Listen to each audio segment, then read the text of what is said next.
Olá, queridos, muito bom. Aqui estamos novamente para ministrar mais uma aula sobre literatura, língua portuguesa. Esse é o canal do professor Bonifácio.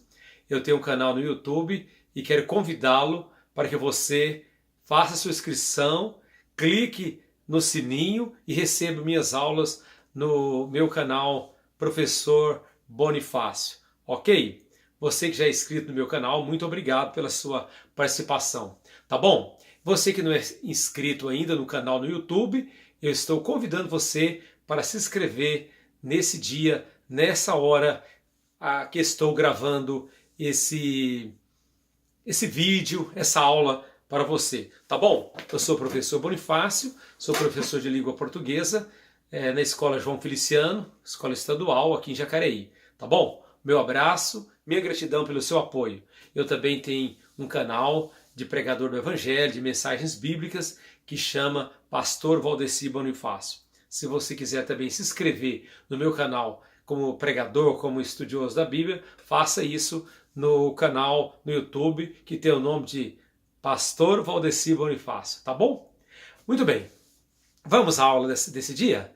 E essa aula hoje, que eu quero chamar a sua atenção, é uma aula breve, não vai ser muito demorada, mas é sobre panorama histórico da cultura brasileira no início do século XX, sobre o modernismo, certo? É a fase que começa o modernismo cultural, é a fase literária do modernismo. Você sabe que no início do século XX, o Brasil passou de uma economia essencialmente rural para uma industrialização, certo? Foi uma industrialização emergente.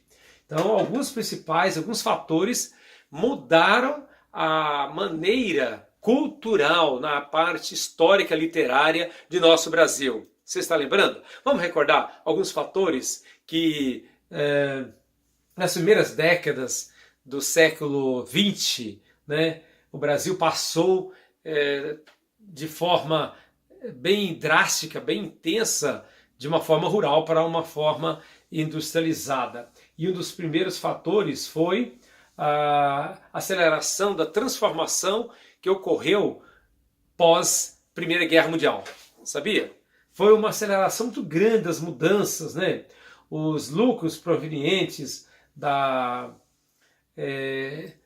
grandes fazendas de café começaram a trazer os homens, muita gente, para as cidades e começaram a ser importantes também no núcleo urbano. Então, nós vimos que a burguesia industrial tornou-se cada vez mais forte, voltada especialmente para a produção e exportação do café brasileiro, que o Brasil tinha uma produção cafeeira enorme e esse povo que era totalmente da zona rural vieram para a zona urbana e começou a ser uma nova classe, né? Emergiu assim uma nova classe social, que é a grande burguesia, que começou a trabalhar o comércio do café. A segunda razão da grande mudança nos inícios, nos finais do século, quase no final do século XX, né, foi a considerável imigração de europeus. Foram as vindas, né, dos europeus, principalmente dos italianos. Os italianos vieram para a zona rural no começo do século XX, né, e em consequência da demanda de mão de obra para a lavoura cafeeira. E também vieram para outros centros urbanos, de forma que eles também começaram a acelerar a industrialização brasileira, certo? Surge também a burguesia industrial da classe média urbana do operariado. É que eu já falei, a classe urbana começou a dar origem à burguesia operária, começou a crescer muito também na zona das cidades grandes do Brasil, né?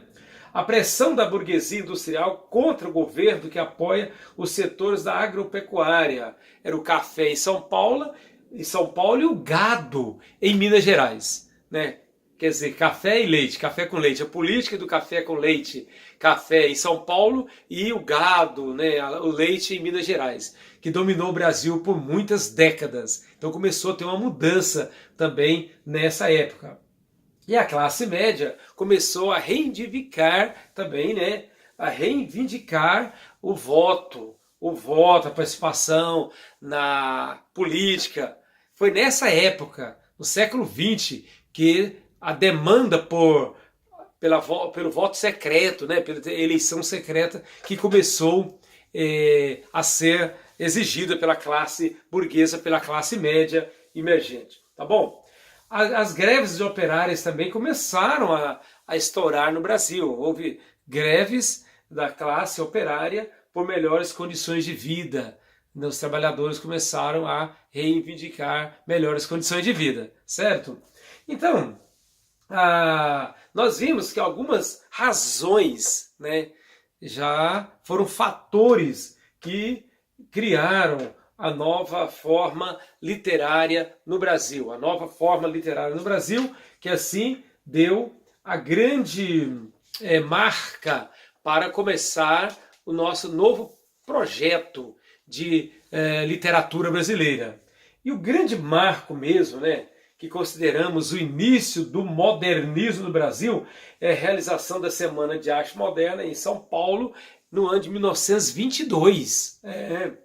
No entanto, a semana não aconteceu de repente, foi vindo, né, foi desenvolvendo a Semana de Arte Moderna, por exemplo, de 1910 a 1920, observou-se entre os intelectuais o anseio de renovação artística e cultural no Brasil, certo?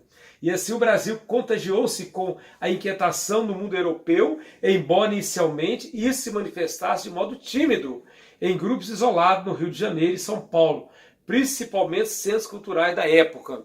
Então a Semana de Arte Moderna, que foi realizada em São Paulo no ano de 1922, ela teve o seu embrião já em 1910, por exemplo. Cresceu, chegando ao seu momento máximo, né, ao seu momento mais exponencial, mais cultural, revolucionário, em 1922, certo?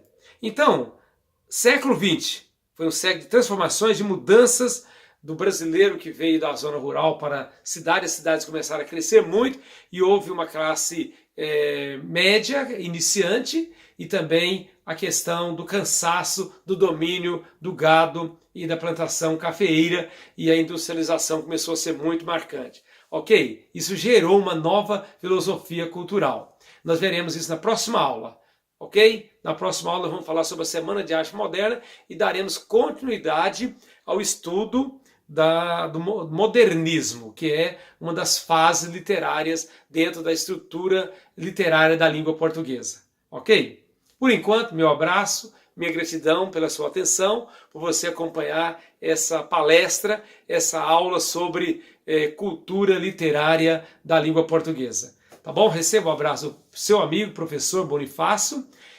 Inscreva no meu canal no YouTube, que está o nome lá, Professor Bonifácio. Canal de professor. Você clica, escreva Professor Bonifácio e depois você clica no sininho para você receber as mensagens do professor Bonifácio, tá bom? Que Deus abençoe, que Deus dirija a sua vida, dê uma mente muito aberta, muito limpa, muito sadia para você estudar e progredir cada vez mais, tá bom? Até a próxima, tchau, tchau, hein? O meu abraço, minha gratidão a você. Obrigado.